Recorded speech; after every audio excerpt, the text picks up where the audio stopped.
오늘 저희가 함께 보실 말씀은 디도서 2장 1절에서 10절 말씀입니다. 디도서 2장 1절에서 10절 말씀, 제가 한 절, 여러분 한 절 교독하시고 마지막은 합독하겠습니다. 오직 너는 바른 교훈에 합당한 것을 말하여 늙은 남자로는 절제하며 경건하며 신중하며 믿음과 사랑과 인내함에 온전하게 하고, 늙은 여자로는 이와 같이 행실이 거룩하며 모함하지 말며 많은 술에 종이 되지 아니하며 선한 것을 가르치는 자들이 되고, 그들로 젊은 여자들을 교훈하되 그 남편과 자녀를 사랑하며 신중하며 순전하며 집안일을 하며 선하며 자기 남편에게 복종하게 하라. 이는 하나님의 말씀이 비방을 받지 않게 하려 함이라. 너는 이와 같이 젊은 남자들을 신중하도록 권면하되 범사에 내 자신이 선한 일에 본을 보이며 교훈에 부패하지 아니함과 단정함과 책망할 것이 없는 바른 말을 하게 하라. 이는 대적하는 자로 하여금 부끄러워 우리를 악하다 할 것이 없게 하려 함이라. 종들은 자기 상전들에게 범사에 순종하여 기쁘게 하고 거슬려 말하지 말며 훔치지 말고 오히려 모든 참된 신실성을 나타내게 하라. 이는 범사에 우리 구주 하나님의 교훈을 빛나게 하려 함이라. 아멘. 네, 여러분, 성경은 우리에게 모든 성도들에게 주어진 것이죠. 그러니까 온 시대와 모든 공간을 넘어서 주어진 것이 성경입니다. 그럼에도 불구하고 우리가 어떤 하나의 성경을 잘 이해하기 위해서, 우리에게 잘 적용하고 하나님 말씀을 잘 알기 위해서는 조금 그 성경이 주어진 배경을 파악할 필요가 있습니다. 그래서 저희가 살짝 디도서 배경을 살펴보고 좀 설교를 시작하면 좋겠어요. 디도서는 바울이 그레데 섬에 있는 디도에게 보낸 편지입니다. 여러분, 그레데 섬은요, 당시 로마가 지중해를 제패하는 데 있어서 가장 중요한 섬이었다고 합니다. 심지어 1세기 후반에는 그레데 섬의 인구가 한 100만 명 정도 됐다고 해요. 여러분, 100만 명이라는 숫자가 사실 잘 체감이 안 되시잖아요. 섬에 100만 명이 산다고? 저는 잘 체감이 안 됐었는데요. 제주도가 2023년 지금 현재 67만 명 정도 거주하고 계신다 그래요.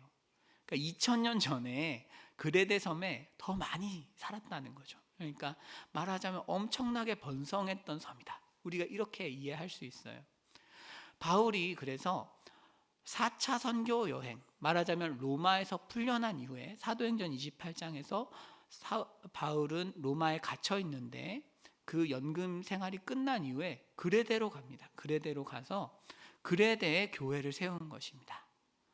왜냐하면 그레데가 정말 전략적으로 중요한 도시이기 때문이죠. 섬이니까 오가는 사람도 많고, 그래서 이 섬을 복음화하는 것이 상당히 중요하겠다, 이런 생각을 한 것입니다.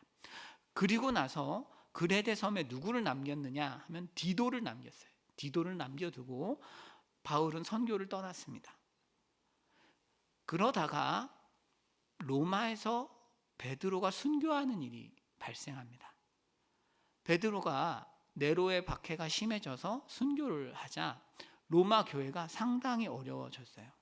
로마 교회의 존폐가 걸린 문제가 발생을 하니까 바울이 내가 가서 성도들과 함께 해야겠다 라고 결심을 하고 이제 로마로 가는 중입니다. 로마로 가는 중인데, 이 로마로 가면 바울 생각에 자기가 죽을 것 같은 거예요. 자기가 최후를 로마에서 보낼 것 같다. 그러니까 그 전에 영적인 참 아들인 디도를 보고자 하는 거예요. 디도에게 그래서 디도야, 내가 로마로 가기 전에 니고볼리라는 곳으로 들릴 텐데 그곳에 내가 와서 마지막으로 한번 보면 좋겠다. 그러니까 그레데 섬에 있는 사역을 정리하고 온전케 하고 나를 찾아와라. 이것이 디도서입니다. 그래서 디도에게 바울이 정리를 하고 니고볼리로 빨리 와. 이것이 이제 디도서를 쓴 목적이라고 할 수 있어요. 문제는 무엇이냐면 그레데 섬 사람들이 상당히 사역하기 만만치 않은 사람들이었다는 거죠. 그러니까 정리는 하기는 해야 되는데 이 그레데 사람들이 참 거짓말도 많이 하고 서로 거짓말쟁이라고 하니까 심각하죠. 또 하나는 이제 악한 짐승이다 이렇게 표현하니까 윤리 도덕이 없는 사람들이죠. 그러니까 굉장히 어려운 사람들을 사역하고 있는데 여기에 더해서 거짓 선생들이 찾아와서 교회까지 혼란스럽게 하고 있습니다. 그러니까 교회가 아주 어려운 상태인데 그것을 정리하고 정돈하고 리더를 세우고 따라오라는 거죠. 그래서 바울이 그렇게 말만 한 것이 아니라 비결을 알려주는 것이 교회를 어떻게 세우는지, 교회를 어떻게 이 힘든 교회를 바르게 세우는지를 그 비결을 알려주는 것이 오늘 본문입니다. 그래서 2장 1절에서 10절은 어떻게 하면 교회를 바르게 세울 수 있는가, 아무리 어려운 사역이라도 어떻게 하면 아름답고 바르게 세울 수 있는가를 말씀하고 있는 본문이다. 우리가 이렇게 이야기할 수 있어요. 우리가 이제 곧 1학기를 맞이하실 텐데요. 이제 사랑방, 각종 섬김 이런 걸 하시면 어려운 분들도 만나시죠. 어려운 분들도 만나시고 과연 내가 잘할 수 있을까? 이런 고민도 하실 텐데 그 비결을 오늘 본문에서 만나보시면 좋겠습니다. 자, 오늘 본문에서 2장 1절부터 한번 보실까요? 이제 요체는 간단합니다. 요체는 간단해요. 2장 1절을 보시면 오직 너는 바른 교훈에 합당한 것을 말하여 이거예요. 무슨 얘기냐면 복음이라는 것, 우리가 가진 이 복음이라는 것은 바른 교훈이에요. 디도서에서는 거짓 교훈이 계속 이렇게 난리를 치고 있는 상황, 그러니까 횡행하고 있는 상황이라서 바울이 바른 교훈이라는 단어로 복음을 표현하고 있습니다. 말하자면 우리가 하나님의 자녀, 값없이 주어진 은혜, 선물로 주어진 어떤 지위, 영원한 구원, 하나님의 공급하심, 이 땅에서 또 약속과 축복, 이런 것들을 은혜로 얻은 것이죠. 이게 바른 교훈입니다. 우리의 어떠한 힘과 노력이나 열심 없이 오직 하나님께서 우리를 사랑하셔서 주신 것, 그것들을 기억하고 그 안에서 사는 것이 복음의 생활인데 그 바른 교훈에 합당한 것을 말하라는 것입니다. 여러분 무슨 의미냐 하면요, 우리는 존귀한 신분을 얻었어요. 비록 이 땅에서는 사람들이 그것을 알아봐 주지 못할 수 있습니다. 이 땅에서는 나는 좋은 대학 나오지도 않았고 좋은 직장 가지지도 않았고 좋은 집에 살지도 않으니까 참 나는 별 볼 일 없는 사람이야 라고 생각하실지도 모르겠어요. 하지만 믿음의 눈을 들어서 다가올 세상의 신분을 보면 우리는 지극히 존귀한 하나님의 자녀인 것입니다. 우리를 향해서 엄청난 상급이 예비되어 있어요. 엄청나게 높은 지위를 이미 가지고 있는 것입니다. 그래서 이 지위를 가진 사람으로서 어떻게 살라는 거예요? 합당하게 살라는 것입니다. 이것이 교회를 바로 세우는 요체인 것입니다. 그래서 우리가 어떠한 분들을 만나서 사역을 하든지 간에 어떠한 사랑방을 만나시든지 간에 중요한 것은 우리가 지금 소유한 것이 무엇인지를 바르게 가르쳐 주는 것이 가장 중요하다. 그리고 우리가 이렇게 깊이 많은 것을 가지고 있고 하나님의 깊은 사랑과 인정을 이미 받고 있기 때문에 그것에 합당한 사람, 아무 것에도 매이지 않는 인생을 살아라 라고 가르치는 것이죠. 그 구체적인 것을 5가지의 그룹으로 나누어서 바울이 설명을 하는데 지금 시간이 많지 않으니까 2그룹만 보면 좋겠어요. 2그룹만. 새벽 기도니까 성숙한 남성 리더들을 향해서 또 성숙한 여성 리더들을 향해서 주어진 말씀을 보고 마치면 좋겠습니다. 여러분 그 다음 절입니다. 이제 성숙한 남자예요. 성경은 늙은 남자 이렇게 썼습니다. 저희는. 그런데 사실 성숙한이라고 번역해도 무리가 없습니다. 저는 늙은이라는 단어보다는 교회에서 성숙한이라는 단어도 좋은 것 같아요. 개인적으로. 여러분 여기에서 여러분들 읽으시면 다 아는 단어들인데 하나만 저희가 살펴보면 좋겠어요. 절제하며라는 이 단어인데요. 이 절제라는 단어가 네팔리오스라는 단어인데 우리가 일반적으로 생각하는 절제가 아닙니다. 새벽에 왜 이런 얘기해 이러지 마시고, 일반적으로 생각하는 절제가 아니고 정신이 맑은 상태를 유지한다는 뜻이에요. 그러니까 집중되어 있는 거예요. 교회와 하나님, 그리스도께 집중되어 있는 상태를 유지하라는 것입니다. 그러니까 성숙한 남성 리더들에게 바울이 요구하는, 디도가 요구해야 하는 은혜에 합당한 삶이라는 것은 교회에 집중하는 것입니다. 이게 왜 필요하냐 하면 일반적으로 형제분들, 남성 리더분들은 댁에만 계시지 않죠. 이 당시에 이곳저곳 사람들과 계속 관계를 맺고 관심사가 다양하단 말이에요. 관심사가 흐트러질 가능성이 높은 분들입니다. 상대적으로. 그렇기 때문에 그 관심사를 절제하라는 것이죠. 우리가 설 명절 지나고 나면 저는 일반적으로 예배가 잘 안 되더라고요. 왜냐하면 이제 설 연휴에 너무 놀다 오셔가지고 마음이 집중이 잘 안 되시는 것 같아요. 저는 그랬습니다. 그런데 설 연휴에 가지고 싶은 물건도 생기고 또 취미 활동도 안 하던 걸 막 해보시잖아요. 그리고 뭐 누구 자녀 얘기도 듣고 이러면 뭐 관심사가 이렇게 분산돼요. 그런 상태에서 빨리 빠져나오라는 것입니다. 남성 리더들에게 요구하는 것은 간단합니다. 집중해라. 교회와 그리스도를 섬기는 것 집중해라 라고 이야기를 하고 있습니다. 자, 다음으로 여성 리더들에게는 어떤 이야기를 하고 있냐면요, 이와 같이 3절입니다. 이와 같이 행실이 거룩하며 모함하지 말며 많은 술에 종이 되지 아니하며 선한 것을 가르치는 자들이 되고, 이렇게 돼 있어요. 성숙한 여성 리더들에게는 한 가지를 요구하는 겁니다. 사실은 행실이 거룩하면 좋겠다. 여러분, 여기서 거룩이라는 단어가 굉장히 독특한 단어예요. 이게 어떤 단어냐면 제사장처럼 거룩하다, 이런 의미입니다. 그러니까 권사님, 집사님, 여자 이제 여성 리더분들은 이런 거죠. 남들이 보면 거의 사역자 같은 느낌을 주어야 한다는 의미예요. 그러니까 단순히 내가 평신도다 이런 것이 아니고 남들이 봤을 때 사역자인가 하고 의심할 만큼 제사장과 같은 느낌을 줄 정도로 행실을 조심하라는 의미입니다. 그것이 복음에 합당한 삶인데요.